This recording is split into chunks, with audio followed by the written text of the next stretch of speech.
नमस्कार. आज 14 फेब्रुवारी आणि आपला हवामान अंदाजमध्ये तुम्हा सर्वांचं स्वागत आहे.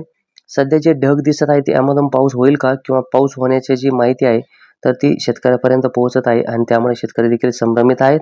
ती माहिती बघण्यापूर्वी आपण सर्वप्रथम बघूया की आज सकाळची थंडी कशी राहिली.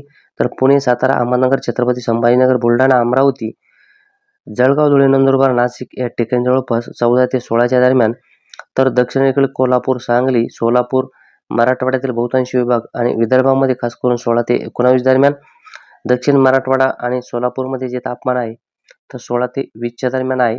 तर सोलापूरमध्ये खास करून 20° देखील या ठिकाणी क्रॉस केलेला आहे. म्हणजेच पश्चिमेकडील महाराष्ट्र आणि उत्तर महाराष्ट्रामध्ये काहीशी थंडी आहे, तर उर्वरित महाराष्ट्रामध्ये थंडी गायब आहे. फक्त सकाळी सकाळी हलकीशी थंडी जाणवत असेल.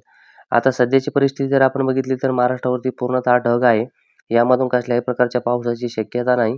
परंतु जेव्हाही वातावरणामध्ये ढग दिसतात आणि ते शेतकऱ्यांना जी चुकीची माहिती देणारे आहेत किंवा अशा वातावरणाचा फायदा घेणारे आहेत, की ढग दिसले म्हणजे आपला व्हिडिओ बघतील, तर ते शेतकऱ्यांना सांगतात की पावसाची शक्यता आहे, खूप मोठा पाऊस होईल.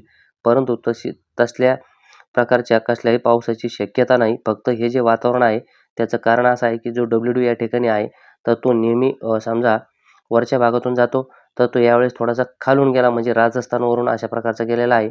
आणि त्यामुळेच अजून एक दुसरी महत्त्वाची गोष्ट म्हणजे की विदर्भामध्ये पाऊस झाला, त्याला एक अनुकूल वातावरण मिळालं की जे बाष्प आहे ते काहीसं महाराष्ट्राकडे खेचलं गेलं.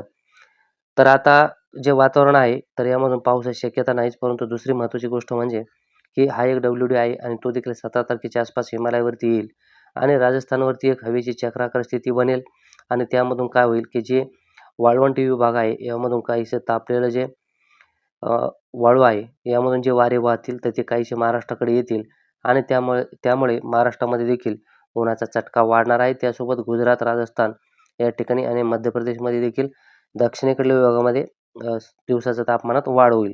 उद्या सकाळची थंडी जर आपण बघितली तर जी थंडी असेल तर पुणे, सातारा, अहमदनगर, त्यासोबत छत्रपती संभाजीनगर, जळगाव, धुळे, नंदुरबार, बुलढाणा, अमरावती या ठिकाणी 14 ते 16, तर काही ठिकाणी 17° देखील नोंद होईल.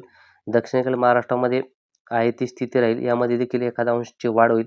काही ठिकाणी 21° पर्यंत, परंतु जास्तीत जास्त 17 ते 19° पर्यंत राहण्याचा अंदाज आहे.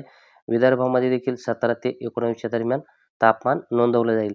आणि दिवसाची परिस्थिती बघितली आपण तर दिवसाचे जे तापमान आहे तर पश्चिमेकडील महाराष्ट्रामध्ये जवळपास 32 ते 36च्या दरम्यान आहे आणि यामध्ये खास करून सांगली आणि सोलापूरमध्ये 36° आणि सांगलीमध्ये 35°ची नोंद होत आहे. तर जसजसं आपण उत्तरेकडे जाऊ थोडंसं तापमानामध्ये फरक आहे. म्हणजे जवळपास उत्तरेकडील महाराष्ट्रामध्ये 32° ते 31.5°च्या आसपास तापमान किंवा 31 पर्यंत देखील नोंदवलं जात आहे. आणि मराठवाड्याच्या दक्षिण विभागामध्ये देखील 35 ते 34.5 पर्यंत नोंद आहे. उत्तरेकडे जवळपास 31, 31.5. विदर्भामध्ये देखील ही स्थिती आहे.